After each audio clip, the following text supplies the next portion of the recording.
Hello, I'm Brandon.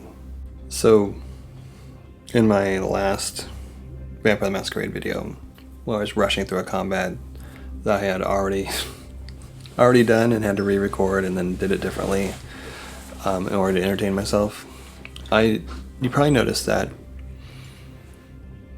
the NPCs are a little flat.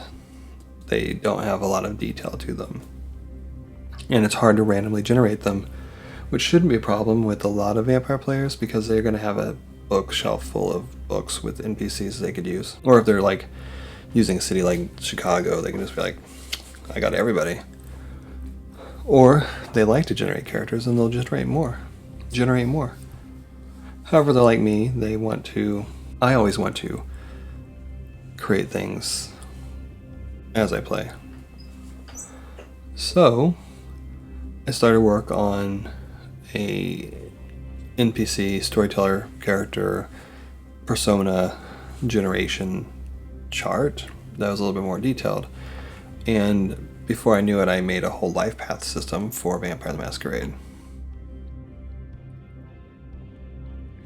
And then I finally started working on the persona chart at the end here, and I haven't got very far on that. So this is kind of a development video. I'm going to see if I can record it in little pieces. There's a worksheet here too. And we'll see if we can make a character together. We probably won't get through it all tonight. I only have a few more minutes to work on this, but we'll see. So I'm a fan of life paths. I'm a fan of anything that can inspire me to dive deeper and get out of my own head about things. Left to my own devices, every one of my characters will be looking for revenge. That's just how I am. I created another vampire game called Iron in the Blood, which is based on Ironsworn by Sean Tompkin, and it has a life path to generate the world and everything at the beginning of it, and I love creating characters for that game. So I thought, could I create something that's less, not as detailed, but still gives you a life path feel? And I failed. I created something more detailed. So I thought, but I didn't want it to be like Cyberpunk's life path system or one of those life path systems that tells you everything from the beginning. There's no details. I wanted you to be able to think through and use it as prompts more than to tell you everything. And so Life and Death is the tentative title. It's the birth of that. So the first thing you do is you think about the character's embrace. You don't even know you need to know your character yet, right?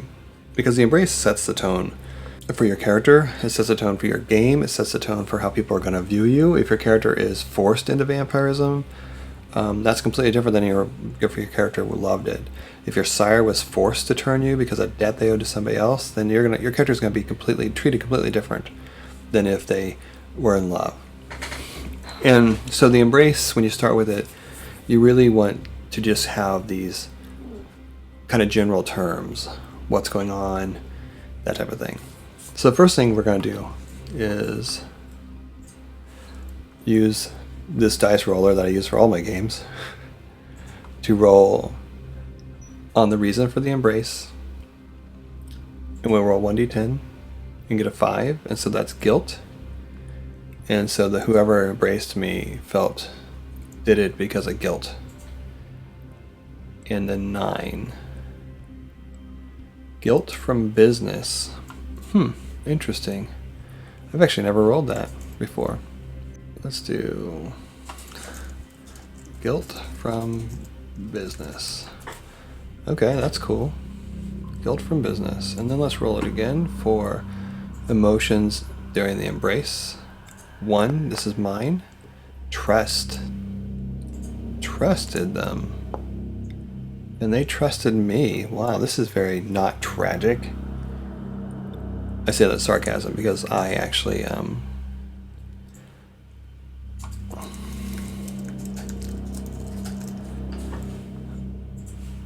like really tragic characters. So interesting. So that's where we start, right?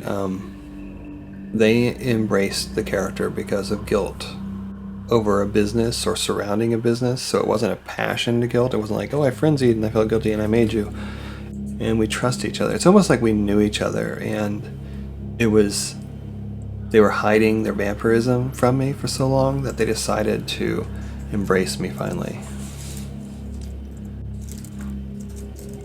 Alright, so that's all I need right now, just those notes. That's fine. And as you can see, next on the sheet is defining moments. Now, I must warn you that this system is not fast. The system is to let you think and reminisce about it. It's almost like a mini game in itself. Not as action-packed as action and violence, but it's there to take your time. So if you don't get it all done in one night, don't worry about it. And it's not really to use like at the table with your friends. It's there for you to do at home slowly. Now, Vampire does this thing with the primary, secondary, and tertiary traits, attributes, and abilities. And so I wanted to keep that because the game feels that way for me. Vampire D20 and earlier, it just feels like it needed it. And it also gave me a chance to do these defining moments. So your first defining moment defines which attributes are tertiary to you. Your second one is which ones are primary to you. Your third defining moment is your abilities, and your fourth is your primary abilities. And each one of those moments gives you a bonus to your attributes. So as you're going through, or your trait or your abilities, and as you're going through, you gain more stuff. Everything means something to you and tells you about your character. Now, defining moments are kind of out of order, just like the embrace, because the chart for events are here. So we'll roll for the events of this defining moment, but instead of rolling on the what did you learn chart in it, we'll roll everything in it, and then we'll just give it a +1. And then the attributes are down here. So since I'm down here, I'm going to go ahead and just roll on that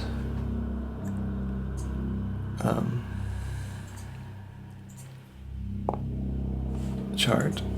So my mental attributes are tertiary, and then I'll roll it again,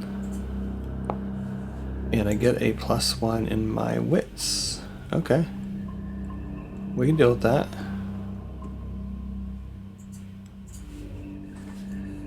Alright, let's do some rolling. Sorry, that kind of blocks the screen, doesn't it? Let's just move it over here. And then we have loss. That is accidental. Somehow a friend was involved in it. And it made me feel surprise. And then this last one, how did you react? Anytime you have an event that you feel should impact your virtues, you roll this. Now every single one of your defining moments, you roll that on there too. So we'll go ahead and roll it. 8, courage. Surprise, accidental, loss, mentor, courage.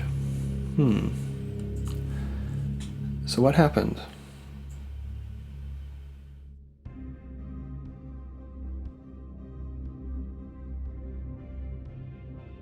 So these are done out of chronological order, by the way. These are just moments that are rattling around in your character's head that they think about a lot.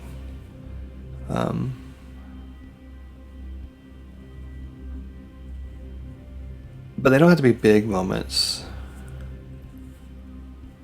It's the accidental part that throws me on this one. So they had a mentor that I think left them. And if it wasn't accidental, I could just be like, they left, right? Maybe it is. Maybe the character really messed up on accident. And the character has always blamed that accident for one of their mentor leaving them. Yeah.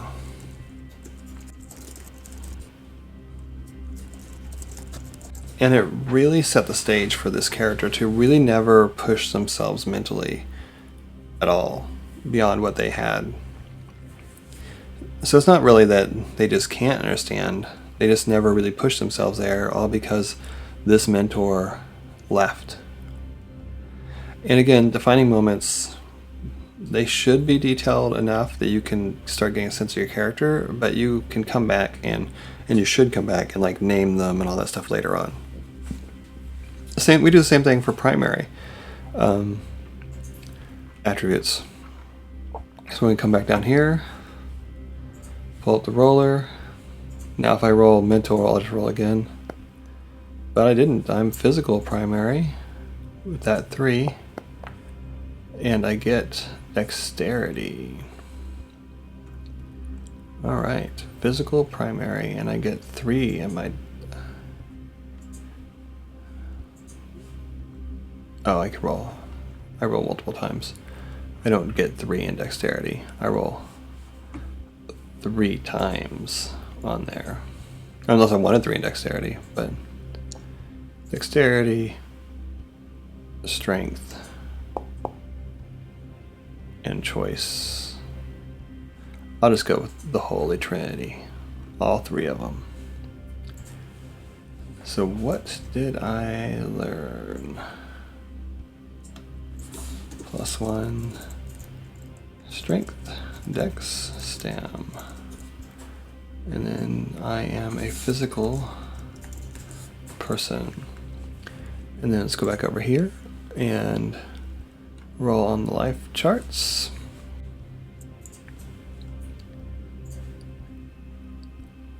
Alright. Why am I physical? Gain. I gained something.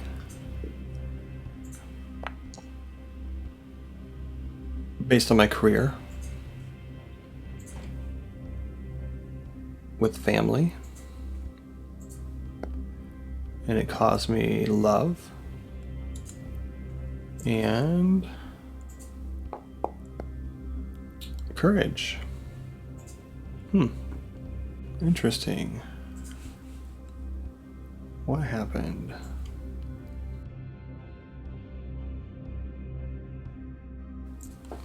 Alright, but it also has to be physical, right? So, I don't know what my career is yet. That's the issue here. So, family bonds help define my career and set me up. I'm just gonna leave it there. Once I know my concept and my career, I'll come back to that. But so far, this character really attaches to people, and they love their family so far. All right, that'll give me lots of stuff to kill later. I mean, to deal with later. The defining moment number 3 is the Tertiary Abilities. All right, that'll also give me 1 ability. So let's go ahead and roll in the abilities chart here.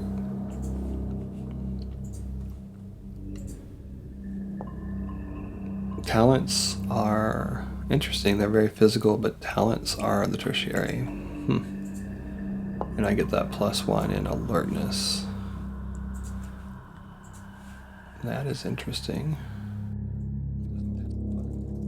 And then we'll go back up here to what happened. Roll on that. 8. Learning. Accidental learning. 2. Friend. And I felt joy. Man, this character is so happy. What's up with that? And more courage. Alright, so I'll go back over here. I think a friend saved his life. Saved their life. I keep saying his. I don't know if it's a his yet, by the way. That's part of the thing.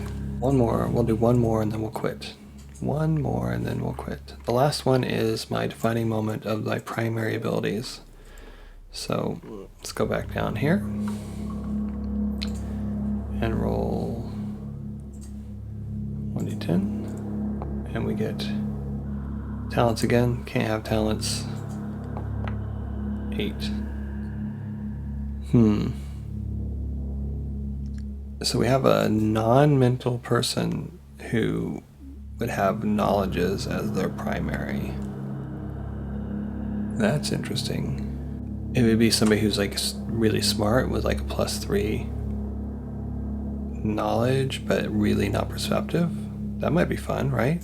Or somebody who's really witty, but not perceptive. Or somebody who's very perceptive, but not, that's how that would lay out, right? Okay, I'll go with it. Why not? I can go with that. And we're going to roll 4 of these. And that is a finance, academics, technology, and science. Okay. Now I could have overrode that. I could have not accepted that, but why would I? Cool. Now let's roll the rest real quick. Let's see if we can figure this out.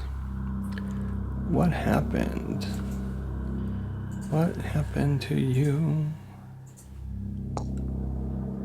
10. Gain again. Looks like it's a career person. Career? Gain career. Okay. With? Who is it with? Another friend? Or is it the same friend?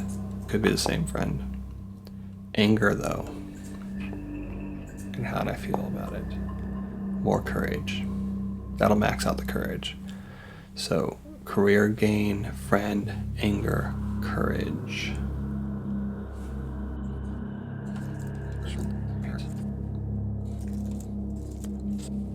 I almost feel like this character started out, like all these moments are young adult moments, like, because they're not in order, right? Like, started out thinking they were going to go to college and be super smart and gifted and start like a tech company or something like that. And then one of his friends that was involved cheats him because he's not mentally perceptive, right? And that's that anger thing. It also explains why he has the finance, science, tech, and academics, like a entrepreneur incubator of some sort. But then he finds this mentor who helps him, but again he messes up and does an accident, and the mentor leaves because of whatever horribleness that was, and I don't know what that is yet. And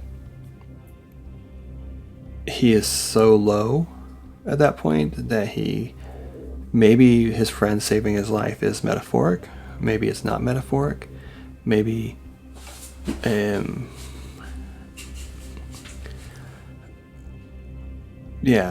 maybe he learns to love himself again in moment 3 when his friend saves his life, and then his family comes together and helps him start a new career, one that's more physically oriented, like maybe bodybuilding or something like that. It won't be talents, so it wouldn't be brawling and bodybuilding. It'd be something like melee. Maybe he becomes like a fencer or something like that.